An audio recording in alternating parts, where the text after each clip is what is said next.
Hi friends, welcome to hello Andhra YouTube channel. ఎన్నికలు ముగిశాయి. ప్రజలందరూ ఆసక్తిగా ఎన్నికల ఫలితాల కోసం ఎదురు చూస్తుంటే ప్రధాన రాజకీయ పార్టీల అధినాయకులు మాత్రం తమ కుటుంబ సమేతంగా విదేశీ పర్యటనలకి వెళ్ళడం జరిగింది. అయితే ఈ పర్యటనల మీద తీవ్రమైన విమర్శలు, ప్రతి విమర్శలు అనేవి సోషల్ మీడియాలో షికారులు చేస్తున్నాయి. ఇందులో ప్రధానంగా చెప్పుకోవాల్సింది చంద్రబాబు నాయుడు గారు, అదేవిధంగా జగన్మోహన్ రెడ్డి గారు. చంద్రబాబు నాయుడు గారు తమ కుటుంబ సమేతంగా అమెరికా పర్యటనలకి వెళ్ళడం జరిగింది. ఇక జగన్మోహన్ రెడ్డి గారు ప్రతి సంవత్సరంలో కనీసం 2 సార్లైనా లండన్ పర్యటనకి వెళ్తూ ఉంటారు. అయితే ఈయన లండన్ పర్యటనలో నిమిత్తంగా ఒక ప్రత్యేకమైన విమానంలో ల్యూటన్ ఎయిర్పోర్ట్లో దిగడం జరిగింది.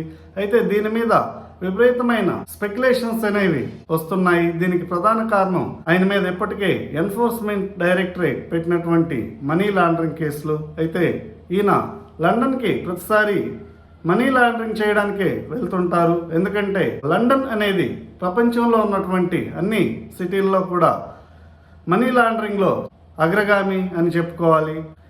జగన్మోహన్ రెడ్డి ఇక్కడి నుంచి బ్లాక్ మనీని లండన్కి తరలించి అక్కడి నుంచి తనకున్నటువంటి షెల్ కంపెనీలతో వాటిని మళ్ళీ తిరిగి ఇండియాలోని తన కంపెనీల్లో పెట్టుబడుల రూపంలో తరలించి వైట్ మనీగా మార్చుకుంటారు అన్న చర్చ అయితే జోరుగా జరుగుతోంది.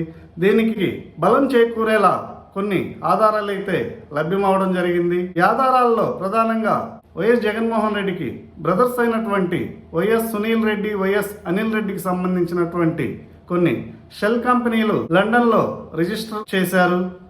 అయితే వీటిలో మరో 2 డైరెక్టర్స్ కూడా ఉన్నారు. సో ఇవన్నీ చూసిన తర్వాత ఈయన మీద వచ్చిన ఆరోపణలు నిజమే అన్న అనుమానం అయితే కలగక పోదు. అయితే అసలు ఈయన బ్రదర్స్ పేరు మీద ఏ కంపెనీలు లండన్లో రిజిస్టర్ అయి ఉన్నాయి అనే విషయానికి వస్తే, ఇక్కడ కనిపిస్తున్నటువంటి ఓరిసన్ మినరల్స్ అండ్ రిసోర్సెస్ లిమిటెడ్, ఇది ఇంగ్లాండ్లోని కంపెనీస్ హౌస్లో రిజిస్టర్ అయి ఉంది.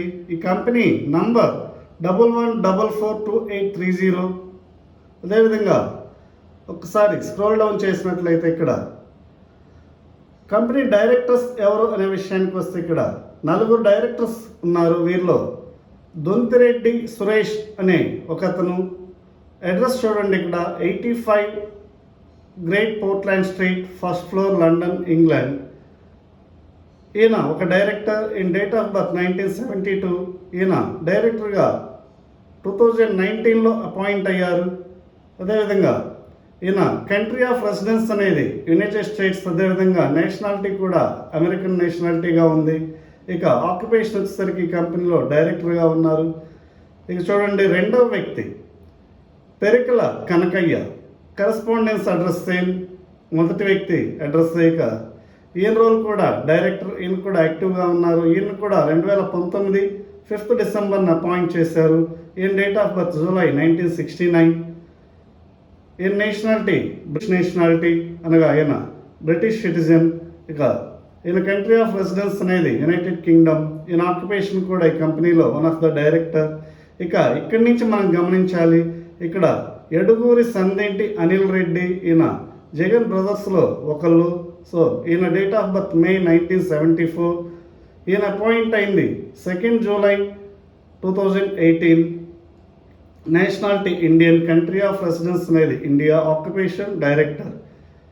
ఇక 4వ వ్యక్తి ఎడుగూరి సందేంటి సునీల్ రెడ్డి, కరస్పాండెన్స్ అడ్రస్ కూడా సేమ్. ఇక date of birth 1972 November, appointed on 2nd July 2018. Occupation one of the director of this company. ఇక బ్రీఫ్గా ఒకసారి ఈ కంపెనీ యాక్టివిటీస్ అనేవి గమనిస్తే చూడండి, ఇక్కడ కంపెనీ స్టేటస్ యాక్టివ్లో ఉంది. Company type private limited company and accounts. ఇక్కడ చూద్దాం, nature of business SIC code అంటారు ఇక్కడ 08990. అంటే other mining and quarrying not elsewhere classified. అంటే స్పెసిఫిక్గా క్లాసిఫై చేయలేదు మైనింగ్ అండ్ క్వారీయింగ్ ఏవి చేస్తారు అనే విషయం అనేది. సో ఇక్కడ ఇంగ్లాండ్లో మైనింగ్ అండ్ క్వారీయింగ్ అనేది చాలా తక్కువగా జరుగుతుంది. స్టీల్ అనేది తప్ప మిగతా ఏవి కూడా అక్కడ మైనింగ్ జరిగే అవకాశం అనేది లేదు. కానీ ఇక్కడ వీరి నేచర్ ఆఫ్ బిజినెస్ అనేది mining and quarrying not elsewhere classified అని మెన్షన్ చేశారు. సో ఈ కంపెనీ యాక్టివిటీస్ అన్ని గమనించినట్లయితే షెల్ కంపెనీలు ఇలాంటి యాక్టివిటీసే చేస్తుంటాయి అన్న అనుమానం అనేది కలగకపోదు. సో ఈ కంపెనీలో ఉన్న డైరెక్టర్స్ ఇవన్నీ కూడా గమనిస్తే జగన్ లండన్ పర్యటనలో మీద అనుమానం అనేది కలగక తప్పదు. ఈ ఒక్కటే కాదు, ఇంకా బినామీ పేర్లతో చాలా కంపెనీలు కూడా ఉన్నట్లు చర్చ అయితే జరుగుతుంది. వీటి మీద మీ అభిప్రాయాల్ని కామెంట్స్ రూపంలో తెలియచేయండి. Thank you.